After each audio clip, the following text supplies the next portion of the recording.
Seorang pemburu tradisional melihat seekor burung melintas tepat 20 meter di atasnya. Nah, dari soal kita akan tulis diketahuinya, yaitu ada ketinggiannya adalah 20 meter. Dan kemudian diketahui lagi, di sini ada konstanta pegas dari ketapel.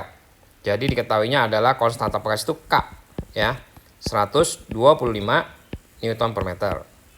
Dan masanya dikasih tahu 50 gram, gravitasinya 10, ya. Nah, untuk soal yang ditanya pertama yaitu berapa kecepatan minimal batu terlepas dari ketapel. Jadi bayangin ya, kita akan menggunakan rumus yaitu rumus hukum kekayaan energi. Jadi kita akan menjawab soalnya A, EP1 ditambah EK1 sama dengan EP2 ditambah EK2. Nah, jadi kalau kita buat ilustrasi, ini ya ilustrasi aja ya, gambarnya nih kurang bagus nih. Ini bisa ada burung nih, gitu ya. Dan sini ada orang nih, ya kan? Dia mau lempar ke tapel, gitu kan? Sini nih. Nah, di sini ketinggiannya sih itu burung itu tepat di atasnya ya. Berarti gambarnya kurang tepat di sini nih. Kalau gini ntar jadi bentuknya parabola ya. Jadi kalau tepat di atasnya, berarti burungnya ada di atas di sini nih. Gitu ya. Dan dia mau ketinggiannya adalah 20 meter. Oke, kurang lebih kayak gini ya ilustrasinya. Nah, jadi EP1 kita anggap aja ini yang pertama di sini posisinya, ini adalah posisi yang kedua. Pada saat yang pertama, gimana nih EP1-nya? Nggak ada ketinggian kan? Posisi batunya ya. Jadi yang jadi pemeran utama nih adalah si batunya, karena kita mau pertanyaannya adalah berapa kecepatan minimal batu ya. Jadi ceritanya si batu. Bayangin, si batu pada saat di posisi pertama belum ada ketinggian. Jadi nggak ada ketinggian berarti 0. Energi kinetiknya inilah yang akan kita cari. Kecepatannya berapa sih mesti dipentalinnya gitu kan.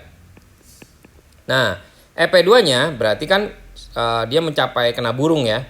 Pada saat dia kena burung batunya berarti kan ada posisinya di atas. Nah, pada saat posisi di atas itu berarti ada ketinggian. Jadi kita bisa masukin MGH-nya. Dan gimana energi kinetiknya? Nah, kecepatannya kalau dia udah kena burung, batunya pasti stop dong, nggak bergerak. Jadi nggak ada kecepatan lagi. Jadi kita anggap 0. Paham ya ilustrasinya?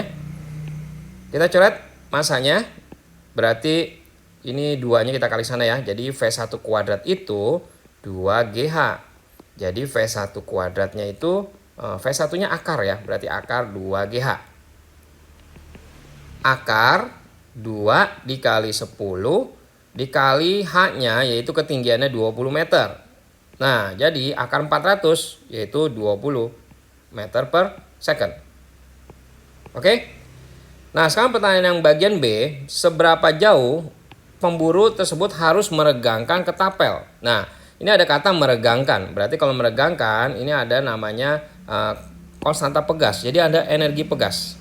Ya. Nah, jadi kalau begitu, sekarang kita memakai lagi rumus yang sama. EP1 ditambah EK1 sama dengan EP2 ditambah EK2.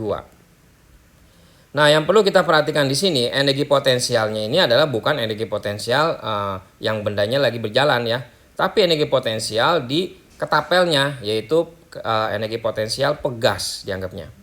Oke. Jadi energi potensialnya pada saat dia bayangin ya kalau kita menarik ketapel berarti pertama-tama itu ada energi potensialnya setengah K kali delta X kuadrat. Ini rumusnya ya. Rumus dari energi potensial pegas. Tapi energi kinetiknya, kecepatannya kan belum ada. Kalau kita belum melempar batunya, berarti ketapelnya itu kan masih keadaannya posisi diam. Ya. Jadi nggak ada kecepatannya 0. Energi potensial pegasnya, bayangin ya. Jadi ini kita bayangin lagi menarik sebuah ketapel dan pada saat ketapelnya kita lepas, berarti energi potensial pegasnya udah nggak ada karena nggak ada delta X-nya. Ya, jadi di sini energi potensial pegasnya 0. Dan energi kinetiknya ada kecepatan dong. Benar nggak? Karena pada saat kita lempar, otomatis nanti jadinya dari yang nggak ada kecepatannya jadi ada kecepatannya. Jadi kita masukin aja setengah MV kuadrat. Bayang ya. Gitu kan, ini ketapel ya. Ini gambarnya kayak gini nih ketapel. Kita dilempar, spread gitu ya. Nah, otomatis di posisi ini adalah yang pertama, itu dia masih ada energi potensial pegasnya, tapi kecepatannya nggak ada karena dia masih diam. Pada saat dia bergerak set gitu ya, berarti di sini ada kecepatannya, ya kan? Tapi energi potensial pegasnya udah nggak ada. Gitu ya. Ini kurang lebih seperti ini ya. Nah, terus kita tinggal masukin aja. Setengahnya kita bisa coret nih, setengah sama setengah. K-nya ada nih. K-nya 125 dari soal ya, diketahui ya. Delta X-nya itu yang kita akan cari nih. Jadi delta X kuadrat. Masanya ada dong. Masanya itu 50 gram ya. 50 gram kita jadiin kilogram. Jadi 0,05 kilogram dikali V-nya, kecepatannya berapa nih? Nah, V-nya kan tadi dia dilempar, kita udah cari nih, 20 ya. Berarti 20 kuadrat. Nah, jadi kita tinggal hitung aja delta X-nya. Itu 0,16. Berarti akar dari 0,16 itu adalah 0,4 meter. Atau kalau kita ubah ke senti, berarti jadiin kali 100 ya. Jadi 40 cm. Ini adalah jawaban yang kedua.